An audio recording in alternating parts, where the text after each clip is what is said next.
Thanks for attending our quote economic update. As you may well already know, recently we made a deal with Stephen Thomas, who puts out reports on housing in Southern California.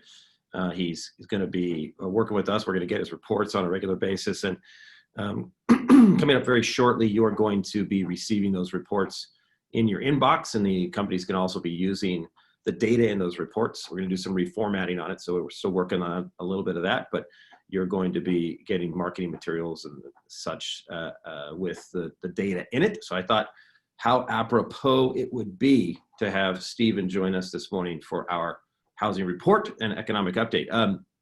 It's kind of interesting, Stephen, because you and I hosted the Newport Beach sales meeting on the 25th of February.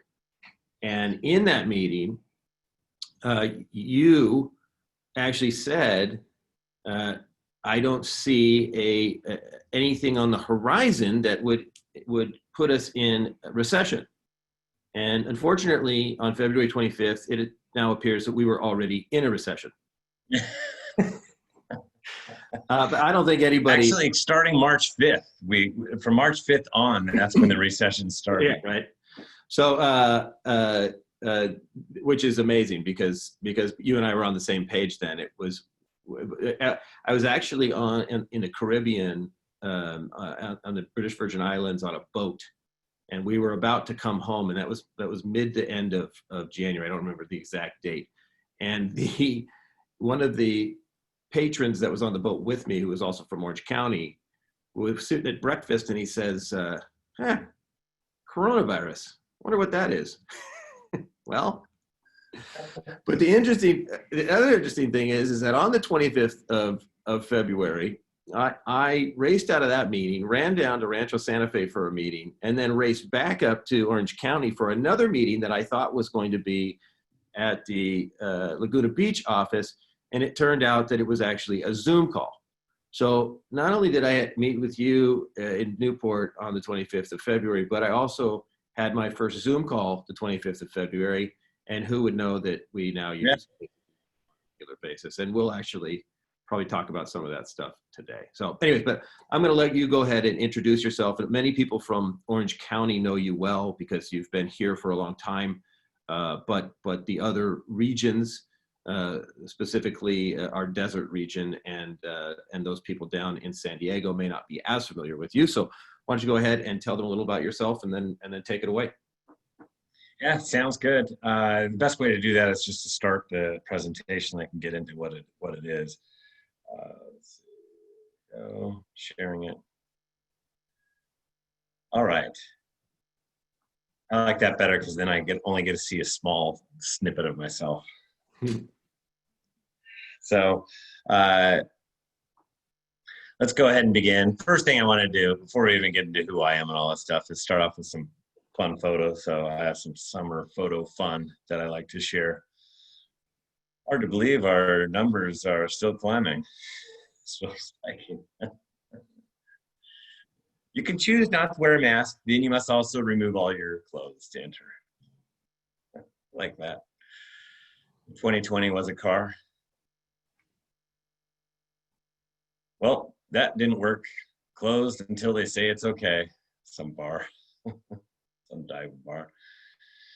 Let's just say I've hit some personal best during quarantine. 13.1 hours, my longest Netflix binge, and then 26.2 Oreos I can eat in one sitting. I told my wife to stop buying Oreos because when you're at home all the time and there's like a cookie jar filled with Oreos, not a good thing. So my background is I have a quantitative economics and decision sciences degree from the incredible, beautiful UC San Diego there in La Jolla.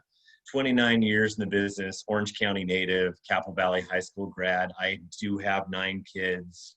I'm an avid runner. I can't run right now because I have a boot. I sprained my ankle playing soccer with my kids on Father's Day. Severely sprained it. And I typically do my right leg, and I was wearing my proper gear so that wouldn't happen. And this time I did my left one. So I'm just getting old. No longer play soccer. I'll just stick to running and swimming. And these are my kids. I brought 6 for a Brady Bunch family. My wife brought 2. They're the ones on the upper left. I adopted her. She adopted mine. And then that guy was born, and now he's 2 years old. We're successfully potty training this kid during this COVID-19 thing. Hey, might as well do something. And then we got a dog too, and the dog's doing really well too with potty training. So 2 birds, 1 stone.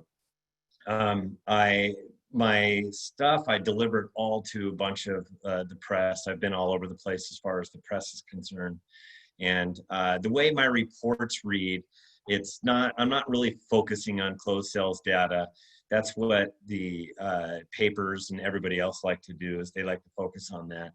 And then that's where all your sellers and your buyers will go to for information and talk about closed sales data. Well, I can tell you this, April closed sales data were just absolutely sucked. Then we have May's was even worse. And then we're going to have June. So May's sounded horrible. We got the news a few weeks ago, and it sounded dismal. And we knew it was going to be bad because everything locked down. And then we as an industry actually locked down as well and didn't do as many transactions until we get to June. June looks a lot better. That's still a reflection of April and May. When it looks really good is going to be July, and we're not going to hear about that till the end of August. So, Stephen, I got to jump in here. So one of the themes that I've had going all along has been this thought process that we basically started the year over. So yeah, do you remember when we had a second Thanksgiving at the end of March? Yeah. Right? Yeah. March happens to be November, and then April was December, right? Because we were still getting some deals in escrow in March, in November, and then April was December. We closed a few deals, and then at the end of April, remember, there was Christmas. Yeah. Right? And then May, about right. May was January. Yeah. Right?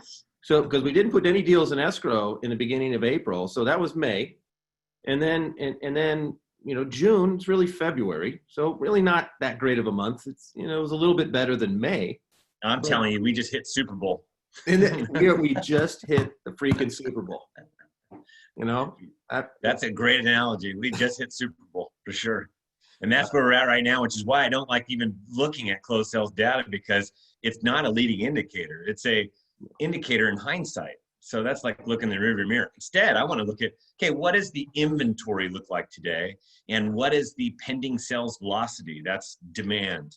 So inventory, supply, demand, pending sales. That will tell you where we're at today. And then what you can expect based upon that inventory and the velocity of demand, pending sales in each marketplace, in each price range, and from county to county. So that's what I focus on, and it really is about setting expectations, because everybody's expectations are way out of whack until they step into the water. And depending upon the buyers think it's freezing cold water, and that they need to wear a wetsuit, and this is going to be a real slow process until they get into it. And sellers don't quite know how warm the water is. So, or homeowners for that matter. And that's up to us to get the word out, because the media is not doing us much in terms of favors as to what's really going on in the marketplace. As a matter of fact, I'm not even being talked about as much and have as many dialogues with reporters, because I'm telling the wrong story.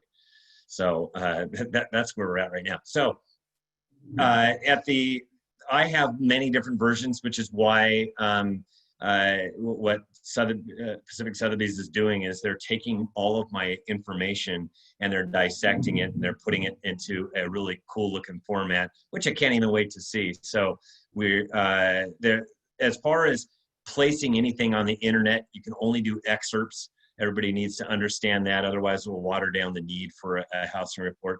But I do have plenty of Excel spreadsheets and other things. Anybody at Sotheby's can contact me directly if they want specifics. If they say, hey, you know what, I need something from 3 months ago, a report, I'm more than happy to send it your direction.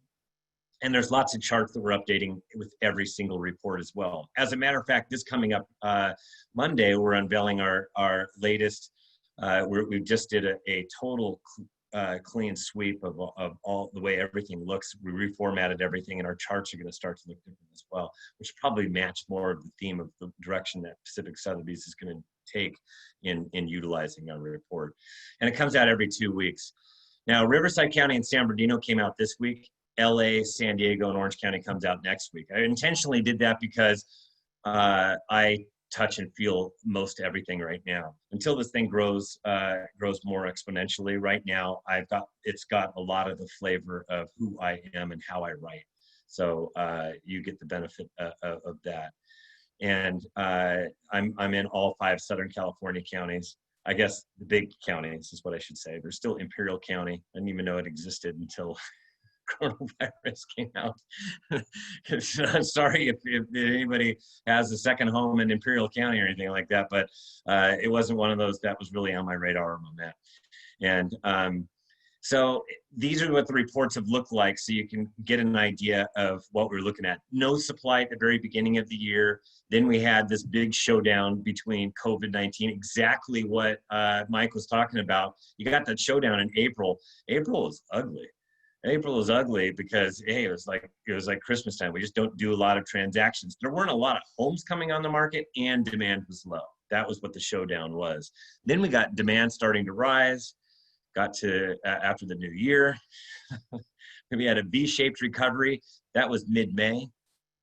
And then we started hitting numbers. And this is all demand and expected market time, hotter than last year. So we were better than last year. And then the most recent report that I put together is called Luxury Returns.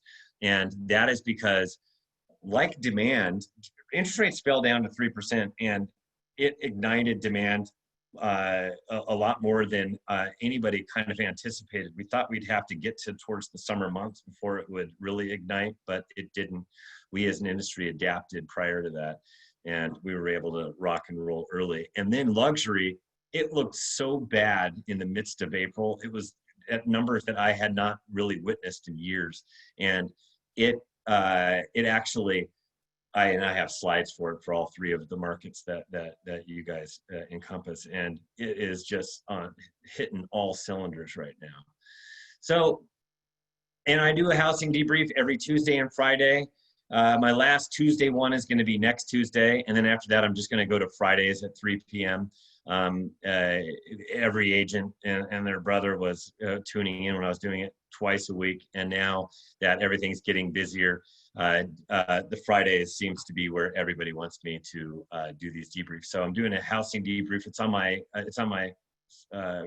not my Facebook business page, but my private page. But you do not have to be my friend. I open it up to everybody. It's public. It's SoCal Stephen. And I just go over different aspects of it. I'm going to reformat that too for this Friday and just drill down on different aspects of real estate that I want to talk about. So, macroeconomic outlook, we're going to get into this. And here it is. People ask me, hey, Stephen, why are you focusing so heavily on macroeconomic outlook? And they also say it about COVID. I'll first talk about this macroeconomic outlook. I'll save COVID for later. But as far as macroeconomic outlook is concerned, when you're dealing with this kind of a shock to the entire system, there's a ripple effect across the United States and also in California. And as you see in the luxury ranges, you really have to watch what's going on Wall Street and financials and things like along that side of the fence to see how it's going to impact the luxury market. So you have to be in tune with what's going on macro, because it will bleed down to our county level and then into our micro level as far as our local markets. So that's why you focus so heavily on the macro market. And there are charts that were before the coronavirus, there are charts that were after, and they were ugly. Just understand that after it, they were ugly and they're starting to improve. But we're going to get into, Mike and I are going to talk about some of the noise that everybody's hearing out there. And all these different headlines that we get to read on a daily basis. I get stuff sent to me so often, I have to look at the credibility of the source and the data that if there is any data that substantiates what they're talking about. And Mike, you want to jump in on these? Oh yeah. Yesterday I read an article that was put out I think on CNBC, but it was talking about who is it? CoreLogic, and I think CoreLogic might be based in Irvine. They are. But, so CoreLogic puts out, and by the way, CoreLogic purports to have more data on the real estate industry than anybody else in the industry. But it is unbelievably surprising to me how often CoreLogic puts out information that you just sit there and you go, what? Right? So CoreLogic has now suggested that we're going to see a year-over-year decline of 6.6% in housing prices by next year at this time. Yeah. How is that even possible, Stephen? Yeah. The only thing that I can think of is I know how CoreLogic, I know what the underworkings of their whole operation, what they focus on. They focus on all closed data. So you really can't drive the car in this environment looking at closed sales data. That is very backward thinking. And this was such a shock to the system. What are they comparing it to? So I think that there are smart people in the room that just don't have the right data. And so what we're talking about here is they're looking at data from closings in April, May, and June and comparing it to the year prior, and then concluding that they can look out a year to see what's going to happen using data from the past. Yeah. Versus using what we can see into the future and suggesting that this number doesn't make any sense. Yeah, hey, you know, the CoreLogic's not alone. I caught Realtor.com doing it over and over again as well. They're not really engaged with NAR anymore, and their economists, I just want to go over there and have like a little dialogue with all of them because they keep on not doing us a favor. Right, exactly. So what we're doing here today, and what you're talking about with the housing report, is we're trying to look at what's going to happen into the future and give agents the ability to see moving forward what's happening. But not just that, we're also giving them the ammunition that when somebody brings up an article like this, and interestingly enough, when this came out, I got a text message from a mortgage broker I know who's very, very, very good at what he does. And he said, "Can you believe this?" And I said, "No, I can't believe this." I said, "It's nuts." We want the agent population to have ammunition to tell a seller or a buyer when they see something like this, that this is just simply not logical. And why it's not logical is you can't look at data from the middle of COVID and suggest that data is going to then be relevant in a year, especially because of how quickly the market has turned around. Fair enough? Yeah. Yep. Agreed. So, and then there's this. That was actually the headline for that article. Okay. Yeah. It's Yeah. terrible. How about? Oh yeah. We'll talk about this. So people have been asking is, do you think? And I asked you this earlier. What do you think the chances are that the government is going to give us more stimulus? Yeah, I said 100%. Okay. So. Okay, 99.9. My wife always said. All right, fine. So what's the big argument here? The big argument between, well, the Senate wants to wait until after they get back from their quote unquote recess to talk about a new stimulus. Of course, the argument here is between the House and the Senate is whether or not, and I mean, really, how much money is going to be in the stimulus for local governments, meaning states and local governments who are heavily depressed right now because they rely on tax revenue, which of course they're not receiving much tax revenue based on retail sales. So are they going to be giving states like California money to help them? Probably. I mean, let's be honest here. But the reality is they're just waiting until after recess because they're hoping that they get a little bit more data before they do this. But I think that I agree with you, Stephen. There is a fairly limited chance that this doesn't happen. I mean, we're going to see more money coming into the system again. And when you print more money, what's supposed to happen, Stephen? Supposed to line the pockets of consumers. They go out there and do what they do best, consume. Exactly. And of course, economic theory tells you that when you do that, what does it create? Yeah, the economic theory is supposed to create inflation, but like you said earlier, how long has the United States been printing money? For decades. For decades. All right. The reality is that even though we've been printing money for decades, we've seen inflation virtually go to zero. Certainly there's industries out there where we're going to see inflation. I mean, we've already seen it, like maybe in some food and that sort of thing. But the real reality is that the chances of us seeing any type of real inflation is pretty slim. And the reason is the government can't afford it. Right. So I would suggest to you that when you look at the 10-year Treasury, which is what interest rates are built on, it would be highly unlikely to see that move significantly, simply because we need it to be low because we've printed all this money and we have to pay it back to somebody. Yeah, it's not even, and still anything below 2 is low, and we're going to get up to like 1.3 down the road, but that's when we have some sort of a vaccine. That's right. Until then, we're going to be hovering around these levels with very, very low mortgage rates. Yeah, I completely agree. And low mortgage rates, in my book, it's simply going to fuel demand. You've got the largest population of humans coming into the housing market over the next few years in the millennials. Yep. And I would also suggest to you that there's a real flight to the suburbs from downtown areas. I would hate to own real estate in places like New York City and San Francisco and Seattle. I would suggest that this is another statement right here that I saw that points to the idea that the Fed is also thinking that more stimulus is coming. These guys don't put out statements like this unless it's telling the market, here's what's going to happen.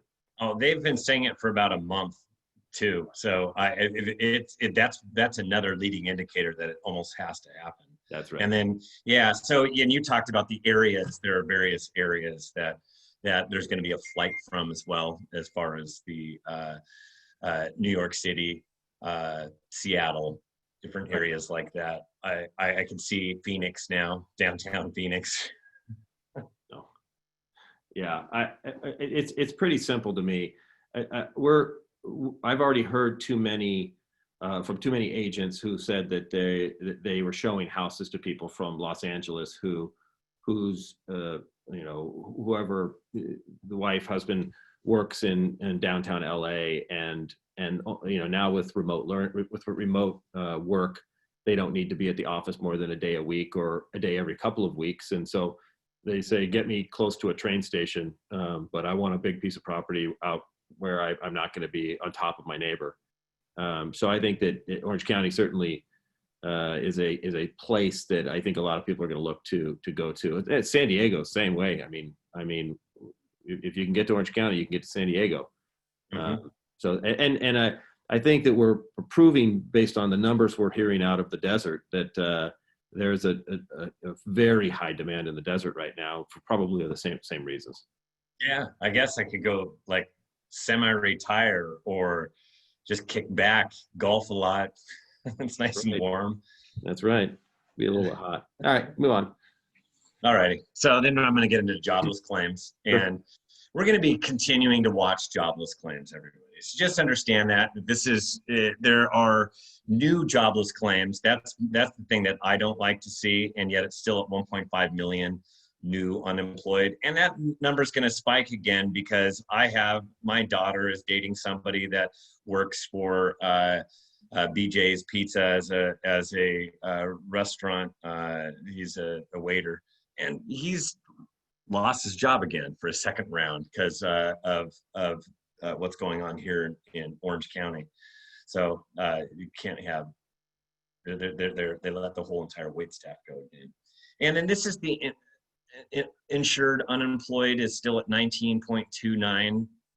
That's a lot of people that are unemployed, and that's on an ongoing basis. So we're going to need to see those numbers trail down. And the industries that are the hardest hit are, I like how they spell leisure, by the way, leisure and hospitality, and then mining and oil and transportation.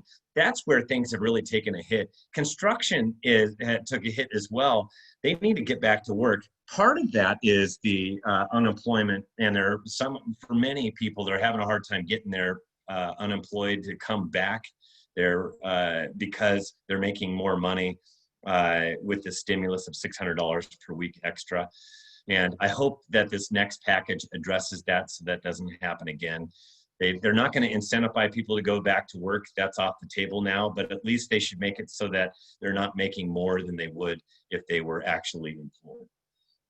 And unemployment, that $600 weekly check ends on July 31st. Everybody just needs to know that. And that's why they're coming back from recess next week. They're all going to be coming back, and they're going to have to work on a plan, because we can have some big ripple effects if they don't bridge the gap. The original bridging of the gap was supposed to be to summer, when it was supposed to go away, the coronavirus, with the heat. Well, why is it surging in Florida, Texas, Georgia, all the hottest states, all around the South belt where everything's nice and hot, and it was totally surging along the equator. So I think we're going to come to the conclusion that heat does not kill this virus. I think that is given. Somebody's going to be talking about it soon, because here we are in July, and numbers are spiking. So U.S. retail sales are rebounding. That's after they fell off a cliff, but they're rebounding up. So we're seeing a lot of charts that look like this, where there's a waterfall chart, and then it's starting to go up, and it's up 17.7%. We haven't got the one yet for June coming, month over month, and then it's down 6.1% year over year. So you could see big climb out of the basement. That was from the month of April, and we should probably climb further when we do an analysis in June. And personal savings, so people have a lot of money, but they're saving it. I haven't seen this updated yet, but we're still not spending at the clip that we used to, so there's a lot more money in the banks. And why do I care about spending? Is because that's GDP. Consumption is 69% of the GDP. And so we need to do what we do best as Americans, and that is consume. So, and I like to refer to this as a pandemic. Mike's right. I didn't see a recession coming. It wasn't until about a week later that I started doing an analysis on COVID. And then it wasn't even called COVID-19. It was coronavirus. I started doing an analysis. And my very first report in March was about the coronavirus. So there was a lot that played on from when I first originally talked with Mike and everybody in Orange County to just a few weeks later, and the realization of, oh my gosh, did you see that big wave coming? Yeah, you could not ignore it. And this is something else that I'm watching. I'm calling it a pandemic, not a recession, because it's not a single industry that is bringing this down. It's because it's a forced stoppage of the economy to protect lives. And the first quarter of GDP, it was from March 8th on, killed the entire first quarter, and we had a negative 5% GDP.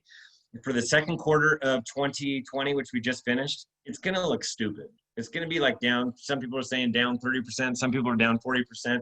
It doesn't matter. It's way down. Who cares? We know that that's what happens when you have a forced stoppage. We've never done anything like it.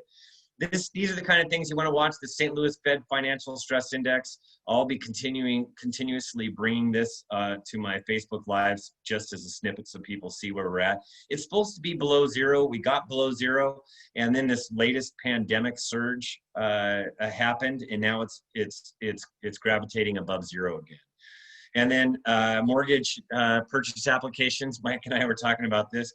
This is just absolutely incredible. This tells you about all the people that are actually, they're sitting down with the lender and they're getting qualified. And that doesn't mean necessarily that they're purchasing something yet, because there are simply not enough homes to satiate the amount of demand that's out there. It is actually 33% higher than last year where it's at right now. is just pumping. It's the highest since 2009. That is the number of purchase applications. I'm not even talking refinance, because refinance is going through the roof. And then people wonder why, hey, can interest rates go lower right now? No. And it was broken underneath of the hood, and a lot of it had to do with investment appetite and a lot of different things that are broken under the hood. But no longer is it even about that. It is about a capacity issue. If you know of a lender, they're having a hard time dealing with the amount of capacity that is coming through right now. So I will talk about COVID-19. What's that, Mike? Can I jump on you real quick right there? Yeah. So one of the things I want to just help agents understand that the vast majority of the calls that I'm receiving right now for assistance are situations where we have a lender who's not performing within the time frame of the contract. So we've written a contract, 30 days, lender says, no problem, I can get it done. And then you get out 30 days and the lender needs 2 to 3 more weeks. This is something that, this is a reason why you should be paying attention and using our San Diego funding and Great Pacific funding resources to do cross qualifications, because we have the ability to see what's actually going on if you're representing a seller. But you need to recognize that this is a part of what the industry is dealing with right now. And so if you are representing a seller and you do, maybe you have a buyer who's coming in and getting a jumbo mortgage and maybe they're self-employed, something like that, you need to be getting out ahead of this thing and telling your sellers, listen, I'm going to be on top of this, the lender. But you know, we're seeing a lot of cases where deals, we're going to get it done, but they're getting extended a little bit. So just be aware that's the case. I'm going to do everything I can to make sure that we don't go there, but just be aware of it so that you're not setting yourself up for a seller who's ready to move and all of a sudden there's, you know, they need 2 more weeks. So that's just a little quick FYI on my part.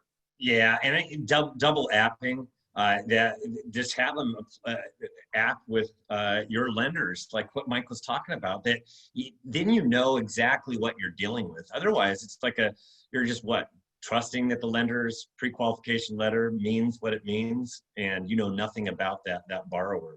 If you're using who Mike's telling you to use, man, that's what it's all about, because then they can let you know the transparency is now it's there, and you can see exactly what it is. So you can report to your sellers, okay, we're on top of it, we double out, this is what's going on. And it doesn't mean that they necessarily have to go with the lender. It means that you now have transparency, and if there is a glitch in the system and you have a 2-week postponement, they might want to examine who they're lending with at that point. So you're right, Mike. So COVID-19, why am I even following it? This is because I have my concerns. My concerns are, I want people to consume. The problem is people won't consume. You can lock down people. You don't even have to lock down people. We're not going to go around and do what we normally do if there is a problem and there's a big virus spreading around. As a matter of fact, my kid is going to Santa Margarita High School, and she's a freshman. She had cross-country camp on Monday. All summer camps were canceled on Tuesday. I have kids in soccer. All soccer canceled last night. So things are changing, and now it's getting back more towards that lockdown method. We don't need to get into that. We need to be mindful and get out of it. So that's why we're following numbers, because what happens with numbers with the coronavirus is what happens with the macro economy, which then trickles down to what we do. So that's important for us to definitely follow, because we don't want more problems and more unemployment and more companies that go under or anything like that. Because if we get that, then there will be a ripple effect that does affect housing, and we're no longer pumping on all cylinders, because now there's some negative forces that are pulling housing down. So we don't need that. So that's why I follow the coronavirus, and I follow it I never followed anything like this before, but there's plenty of numbers and data and all that so that I can try to make sense of it. And then I listen to people send me stuff all the time about different videos and different things like that. I then take anything that people send me and I try to match it up to data and stats and scientists and what their studies show. So that's the job that I've got to do on my end so that I understand what I'm looking at, because I want to know the direction of the virus and where it's going right now. So we have 11.8 million around the world of infections. This is the world. You could see this is the 7-day moving average. We did hit a nice little plateau, and then along came this next wave when South America came online, and then the United States went out of control. And with that, you got the global, we're averaging 193,000 cases per day right now. And that's going to hit 200,000 probably within the next week, and hopefully that's the next plateau. So the big news today is we're about to hit 3 million. So I think there's already some reporting of 3 million. I go to Johns Hopkins University. They're not there yet. They're very, very close. And Los Angeles, you have to see there, if you see on the left-hand side, New York City, New York, they're number one. These are all different counties. Look at the second on the list is LA. But LA is the biggest county in the nation. And there are certain hotspots, and it's super huge. So what's happening in all of Los Angeles doesn't mean that that's what's happening in Long Beach. You have to kind of drill down what COVID-19 is doing from city to city and zip to zip. And in the United States, this is the same thing. We looked really good. We looked like we peaked. We were hitting the 30s and everything looked fine. And then along came the second wave. And within the last month in June, blew it out of proportion. And this is where we're at right now. You can see we're averaging 51,000 cases, when before I remember doing it and I remember saying 32,000 cases per day. Wow, now we're at 51,000. And so that's where we're at right now as a country on the average 7-day moving average. And I just show you this comparison. And there was misinformation that was going out. I had to actually do research on it because people were saying that the virus had mutated 3 weeks ago. It didn't. It mutated in March. What was originally in Wuhan mutated into Europe, and that mutated version that was in Europe came over to the United States. They think we were infected from the European strain, and it's way more contagious. And but all of Europe compares to all of the United States is similar in size, and you can see they did have their wave, but they've come down. And we had our wave, and then we kind of plateaued. We were starting to come down, not ferociously because we were opening up, and then we've been spiking. So this curve looks way different. As a matter of fact, California, we're adding more cases than all of Europe combined right now. So, and this is the US. This is from the University of Washington. And these are daily infections and testing. You can see where they think things are going. You can see towards the right how it spikes up. What you need to understand is this thing will actually go down if we all wear masks. And earlier this morning, the task force on COVID-19 spoke in Washington, and they're now all talking about masks. And they're saying that you need to wear a mask. They're trying to say it's just hot spots, but gosh darn it, everybody across the United States needs to be mindful. If you even look Hawaii is having a surge, and they have kept people out of it. So everybody just needs to wear masks. That's really what the bottom line is, because that green line is masks. That means our daily infections go down like crazy. Same thing with daily deaths. They're starting to go up, and they're going to creep up, and then we're going to get towards the middle of July. It'll plateau, come down a little bit, and it's supposed to go up again if we don't wear masks. Wear masks, you look at this, we save lives, and our economy goes back online. That's all I care about. So I'm busily wearing my mask everywhere I go. My new thing is I wear it when I go out of the door of my house. And the reason for that is because I want to be the messenger of what's best for the economy. And also, you know, I happen to not want a lot of people to die as well. So that's just by wearing the mere virtue of wearing masks is the best thing we could do right now, is what they're saying. And these are COVID-19 tests. It's going the wrong direction. We got all the way under 5% there for a little while back in early June, and now it's going up. And why do I care about this? And there are some areas, Orange County is right now bad. San Diego's way better. Riverside County, bad. San Bernardino County, bad. Their positive rate is too high. Across the country, it's at 7.9%. You need it to be below 5%. You need to be well below 5%. And the reason you need it to be below that is because then you can do contact tracing. When you have 15% of all tests being positive, you just don't have enough people that even know how to contact trace to properly say, okay, who are you around, and then go notify all those people to get tested, and there's not enough tests and stuff like that. So, and we need to be testing about 1 million people per day. And I've been watching this thing for a long time, and we're not going to get well below 5% unless we get towards 1 million tests per day. And we have that capacity. We just need to we just need to make that happen. So this is something else that I'm watching. And then this is California, 284,000 cases right now. We're averaging 7,500 over the last week. That too is climbing. This doesn't look at all like Europe. Matter of fact, we've looked awful from the very beginning, and it has to do with the people that are called essential workers that are going out there and that live in dense populations. They're really having the biggest issue that's out there if you're really tracking this down to the zip level. And the counties that are most impacted are LA is number 1. This is in all of California, and they're number 2 in the United States. Riverside County is number 2 at 21,100. Orange County surpassed San Diego. In the last 2 days, they've actually added over 1,000 cases per day and surpassed San Diego, which is at 17,600. And then there's San Bernardino, that is 15,900. San Diego's doing some things right. Hopefully everybody's wearing masks down in San Diego. I can't vouch for it because I'm stuck in my house. And as far as hospitalizations are concerned, people are saying that's what you got to follow too. I did something on that. You can go to my YouTube channel to see it. I did it last Friday to show how hospitalizations have increased. It's been like a 42% increase in like a 3-week period of time in LA, Orange County, San Bernardino, Riverside. San Diego's not having as big of an impact, but it is still on the rise as well there. So you got to watch hospitalizations, and they're younger, so they're not going to be as many deaths, but they're still going to have scarred lungs, and they're going to have problems that are going to be ripple effects down the road. So no one wants to see a spike in a lot of people in the hospital, period, regardless of their age. And as far as unlocking the economy is concerned, it's however COVID-19 plays out.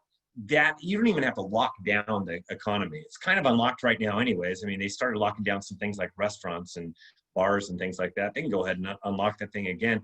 People just aren't doing their normal consuming habits until they feel confident and safe that they're not going to get sick by going to the movie theaters or going to the gym or anything like that. So it just depends on how it all and just understand it. We're fighting this World War III. It's this invisible threat. And if you want to know the ramifications of it, contact some doctor that's working or nurse that's working behind the scenes, EMTs, paramedics, all that stuff. We just need to play our cards right. Wear a mask. That's it. And if you want to know where I got my mask, you can actually get your logo on it. You can put lips on it. You can do whatever you want on it. Just do something fun. It's allovershirts.com. That's where I got mine done. And you can go around and have an advertisement billboard. Need a home? Come on. Talk to me. Do something like that. Anyways, and this is what they say. This is from Forbes. A national mask mandate could save the U.S. economy $1 trillion. This is Goldman Sachs. I kind of agree with that, and that's because the ripple effect of the thing gets out of control. So that's Goldman Sachs' way of saying, hey, let's all wear a mask so that we don't impact the economy further. As far as the economy is concerned, it's going to be slowly coming back online, and that's if we play our cards right and we all wear masks. COVID-19 second wave, it won't be that bad if we're all wearing masks and doing the proper things. Because what do I care about? A W-shaped recovery. This is where we're starting to see everything come back from their waterfall, and then if things get out of hand, it starts to go down. This is the last thing that I want to see. This is the last thing that any of us want to see, because if we have that, there will be more unemployment, and after more unemployment and issues with other businesses, that will impact housing locally and across Southern California. So that's why I care about. So let's talk about the Southern California housing market. We are like Mike said, we're in the midst of spring. You can call it summertime. I don't care. Call it what you want, but we're in the spring market right now. That's where we're definitely at. It is extremely hot. This was as of, gosh, 2 weeks ago, because I crunched the numbers again tomorrow, but I do have an update for today. And if you see this, this is from June 25th. We're at 28,230. That's down 5% in 2 weeks. Last year, we were at 44,379. That's the orange line. That's 57% more homes on the market than where we're at right now.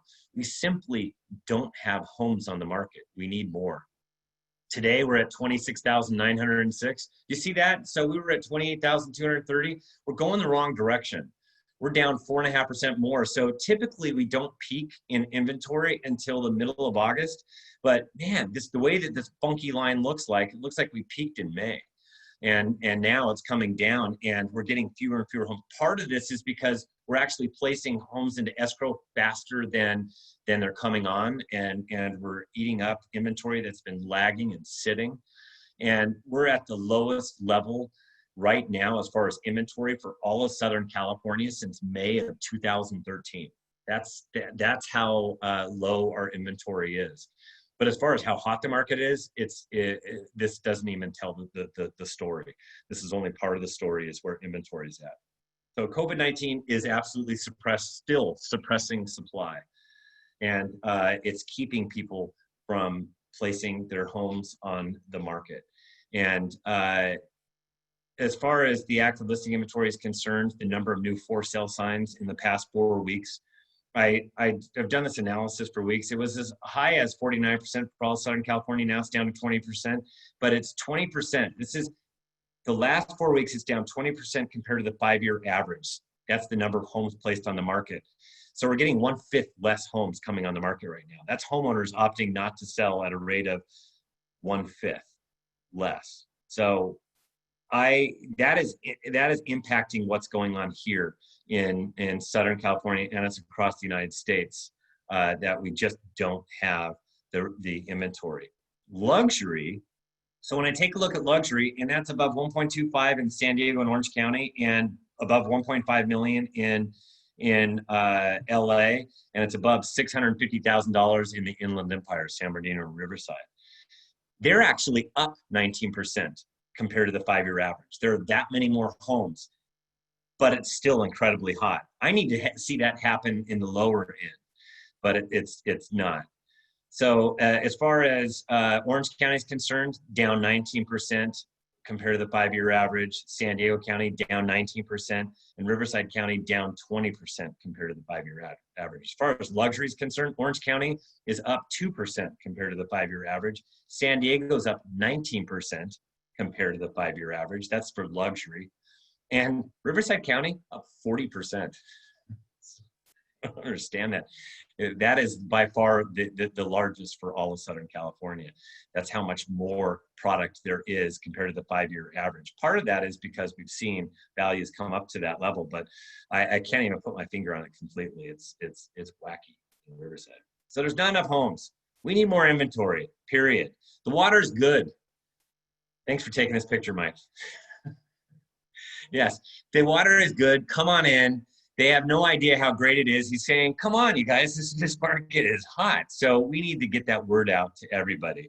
And as far as the Southern California housing demand is concerned, housing market is strong. The fundamentals of housing are strong. It's nothing like the Great Recession. I've talked about it in many different ways, compare and contrast it. It's two totally different housing, the housing fundamentals are completely opposite prior to the Great Recession to where we're at today. It's like it has super strength. That's how strong our housing stock is right now. We caused the last recession. We didn't cause this one. A pandemic caused this recession. So COVID-19 is not suppressing demand at all. It delayed demand. I think that's what Mike called it. It delayed it, and here we are. And now demand with 3% interest rates, it's like this. Oh, we got this new home coming on the market. They're not wearing masks, but like true U.S. citizens, low mortgage rate environment. Man, that is what is fueling everything. If you look at this, we're at a historical low interest rate. And I imagine this comes out every Thursday. We get it tomorrow. We might hit another historically low interest rate. It might drill all the way down to 3%. So just know that we're dealing with these interest rates that are just absolutely ridiculous. It is rocket fuel. I used to say it was jet fuel. It's more like rocket fuel at 3%. It is unbelievable. And if you look at this, this is what it does.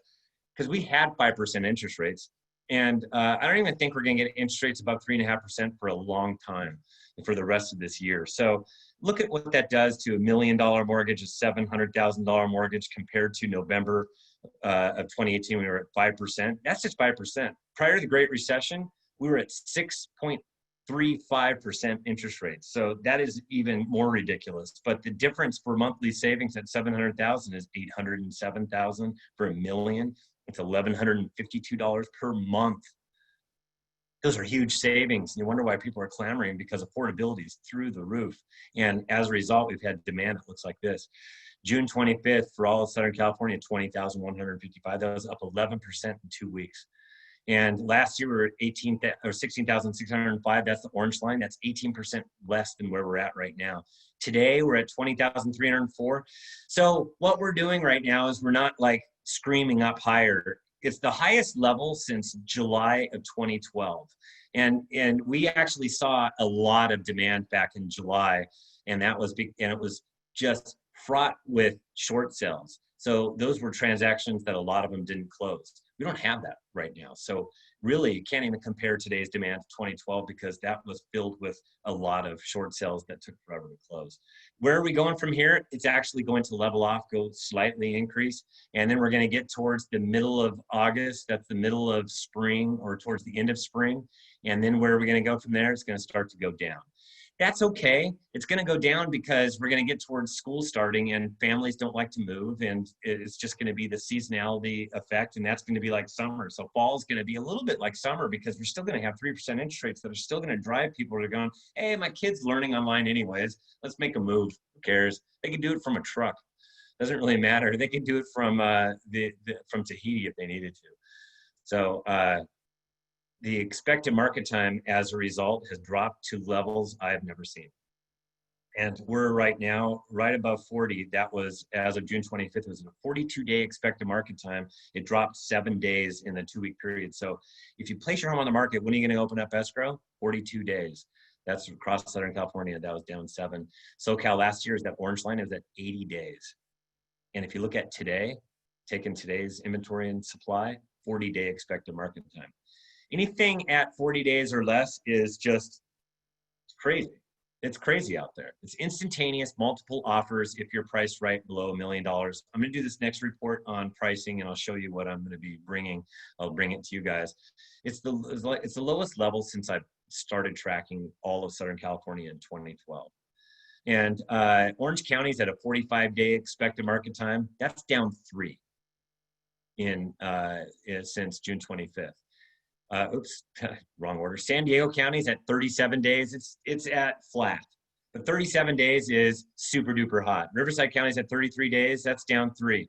So really what's happening in San Diego is their inventory is coming down a little bit. Their demand's coming down a little bit too. You just don't have enough homes to feed the appetite of the consumers that are out there right now. So all of Southern California is on fire right now. It is a very, very hot seller's market. It all has to do with supply and demand. There was a lot of supply prior to the Great Recession, and that favored buyers. And when you have that and very low demand, that's the right side. That's where prices fall. And where we're at right now is we have very little demand, very high demand and very little supply. And what does that do? That favors sellers. So just understand that. And as to be a buyer, it is extremely difficult and challenging. They don't even believe you until they go out there and see how bad or how hard it is to find a home. And if they're asking that question, why in the world is it so busy? For Pete's sake, where are the sellers? So attention, homeowners, it's right now.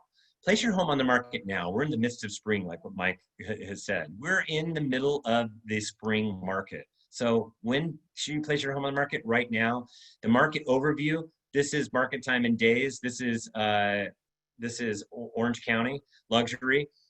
If you look at this, it's at, on the very right-hand side, for all of luxury, it's at 111 days. And you can pick the different ranges, even 4 million plus. I have not seen that many homes go into escrow above 4 million. And a lot of that has to do with private banking money and all that stuff. They get their hands on these very, very low interest rates, and their 401ks that became 201ks that became 301ks that are coming back up towards 401ks, and they get cheap money. They want to take advantage of that, just like everybody else. And you could see in the midst of the pandemic, as far as the lockdown is concerned, 4 million plus, 1,118 days. And if you look at that, 111, historically, last year we were at 217 days. The best that we did last year was 161 days. And we beat the prior record that was right before COVID-19, March 5th. Those were good times, 121 days.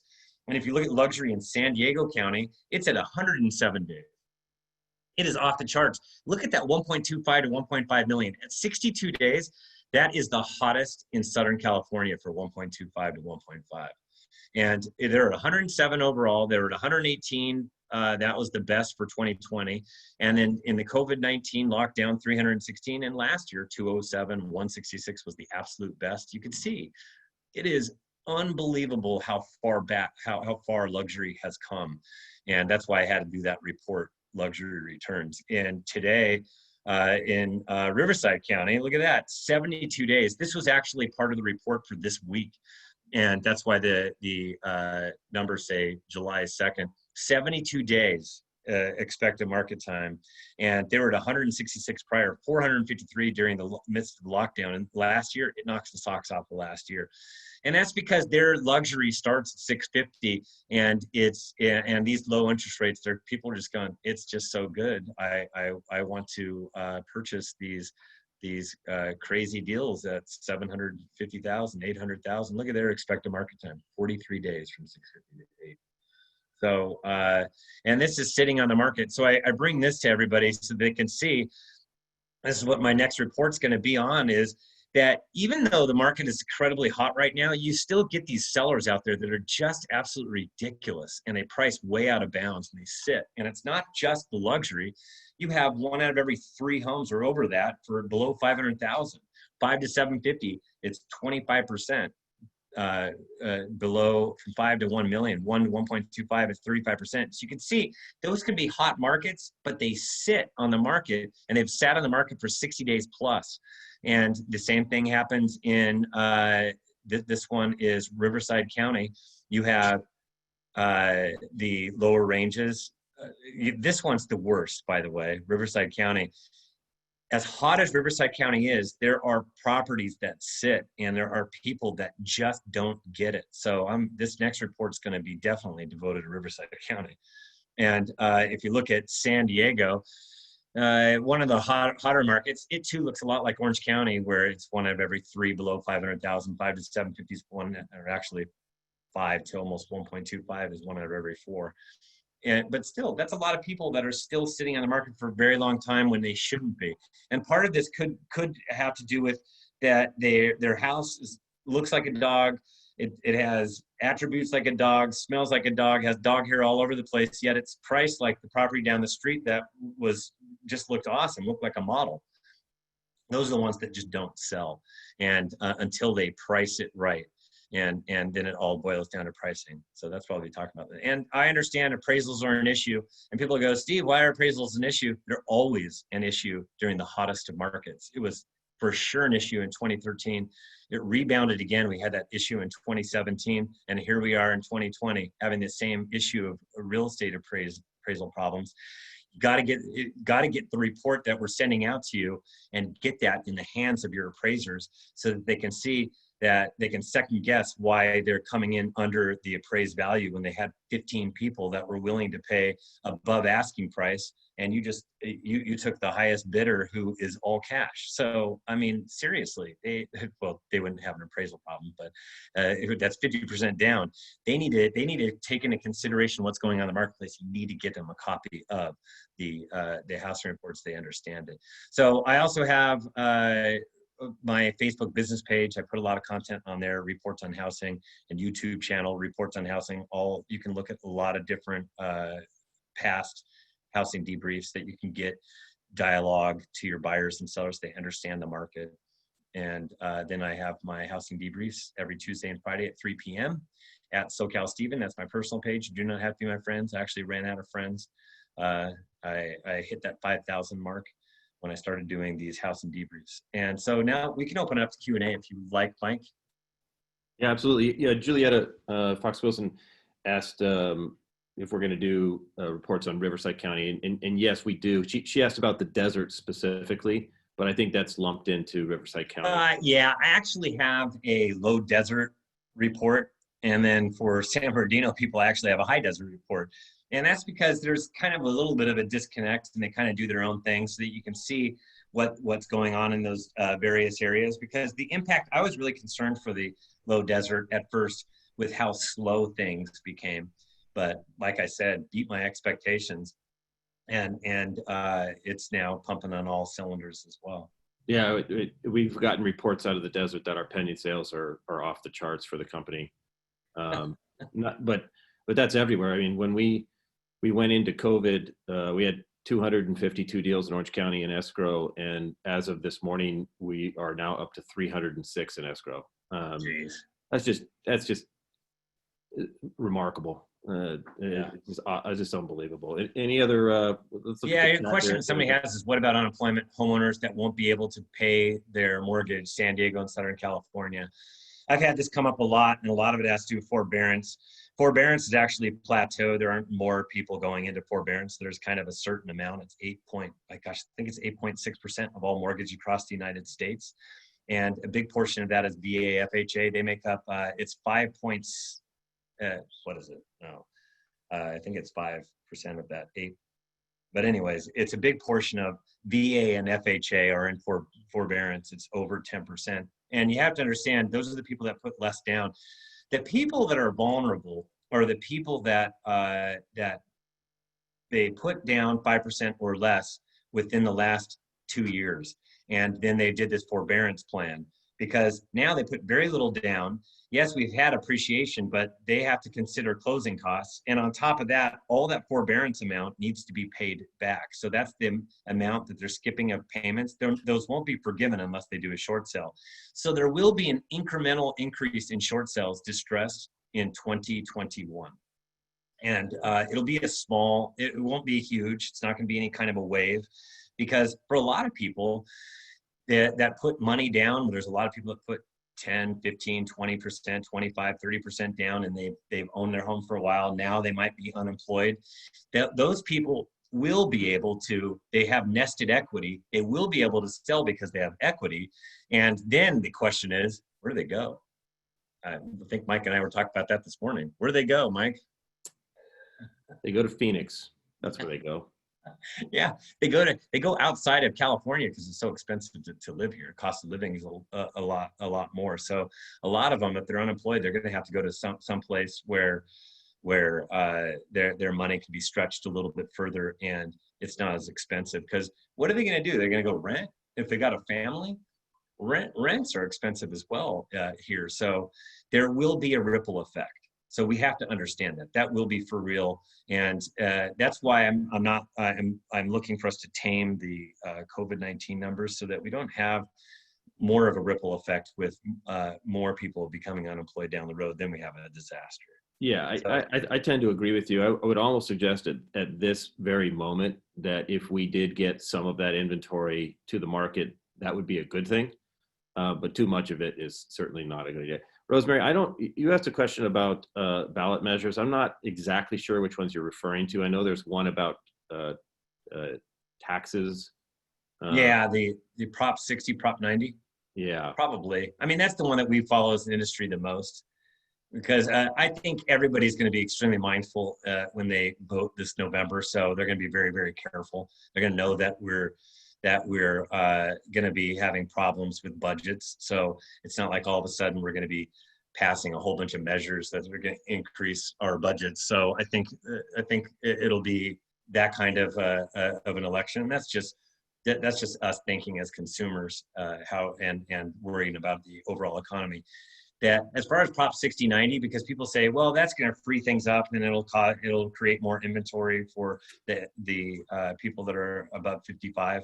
That measure that they tried to do during the last election, and now they put more things into that bill to make it look better as far as if there's fire damage and things like that, so that we would say, yeah, they shouldn't be penalized. They should be able to take their property tax base if their house burned down and they move someplace else. That's for real. So I think that it'll probably pass, but I don't really think it's going to do much as far as all of a sudden a flood of people over 55 ringing, oh, finally, I can sell my house. I just don't think that's going to happen. I think that's California Association of Realtors has been kind of playing those cards, and I don't think it's going to free up much new inventory. And what are numbers? Less buyers, foreign buyers from pre-COVID. Yeah, we were seeing the trickle down. It doesn't really matter. There are certain pockets where that was impacting, and some of it was on the new home side of things. But the way that our prior to pre-COVID, the way that it was lining up with interest rates at 3.75%, sounds high, but that was really low. We were pumping on all cylinders, and including luxury, and we didn't have that much inventory, and demand was already going through the roof, where we don't need the extra foreign buyers coming in purchasing all of our product, because we had the inherent good solid demand from our own sovereign people, and foreign buyers were actually adding to that demand and causing some people not to be able to purchase. So Stephen, let me jump on there too. We had a buyer recently cancel on a transaction who, after the president came out, and I don't think he revoked any of the visas, but he said that they weren't going to issue as many visas because of the unemployment rate. And so they were concerned about keeping their job. They were a high-tech worker that was on one of these temporary visas and decided not to buy. I guess there's a possibility in California that some of those people may choose not to buy, just based on fear of whether or not. But that's the percentage of the population that is foreign right now, or that's buying homes is pretty small.